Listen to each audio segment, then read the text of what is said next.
ये मेरे पास मुस्लिम शरीफ है और सही मुस्लिम, और ये वो हदीस है कि हज़रत जाबिर बिन समरा का बयान है कि रसूल सल्लल्लाहु अलैहि वसल्लम हमारे पास तशरीफ़ लाए और फरमाया, मैं तुमको इस तरह हाथ उठाते देख रहा हूँ गोया वो शरीर घोड़ों की दुमें हों। और आगे भी ये हदीस कंटिन्यू है। लेकिन अब इस हदीस की जो हकीकत है वो आपके सामने रखता हूँ कि अगर एक आम बंदा इस तरह की कोई हरकत या इस तरह की कोई दलील दे तो फिर भी समझ में आता है, लेकिन अच्छे खासे जो पढ़े लिखे आलिम दीन हैं वो भी ये दलील देते हैं तो मुझे फिर काफ़ी उस पर अफसोस होता है। मैं आपको पहले बताऊं कि सही मुस्लिम जो है वो लिखी किस स्टाइल में गई है। मैं आपको इसकी एग्जांपल एक देता हूं।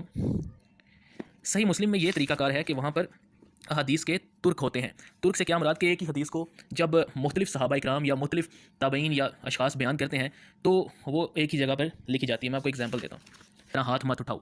अब ये ज़ाहिर नहीं होता इस हदीस से कि वो हाथ कब उठा रहे थे, किस मौका पर उठा रहे थे, नमाज का वो कौन सा मुकाम था जहाँ पर वो हाथ उठा रहे थे।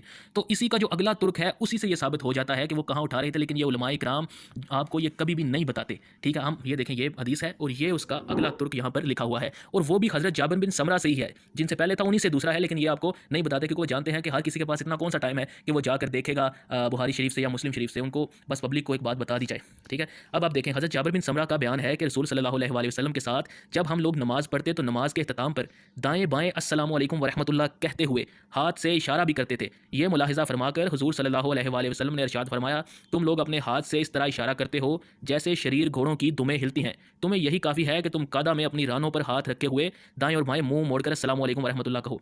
यानी आपने देखा कि वो लोग नमाज में जब तशहुद में बैठते थे तो अस्सलामु अलैकुम वरहमतुल्लाह कहते हुए वो अपने हाथ उठाते थे, जिस पर नबी सल्लल्लाहु अलैहि वसल्लम ने उनसे कहा कि शरीर घोड़ों की दुमों की तरह अपने हाथ मत हिलाओ। अब ये आप देखें कि कितना बड़ा जुर्म है या कितना बड़ा आप समझ लें कि जुल्म है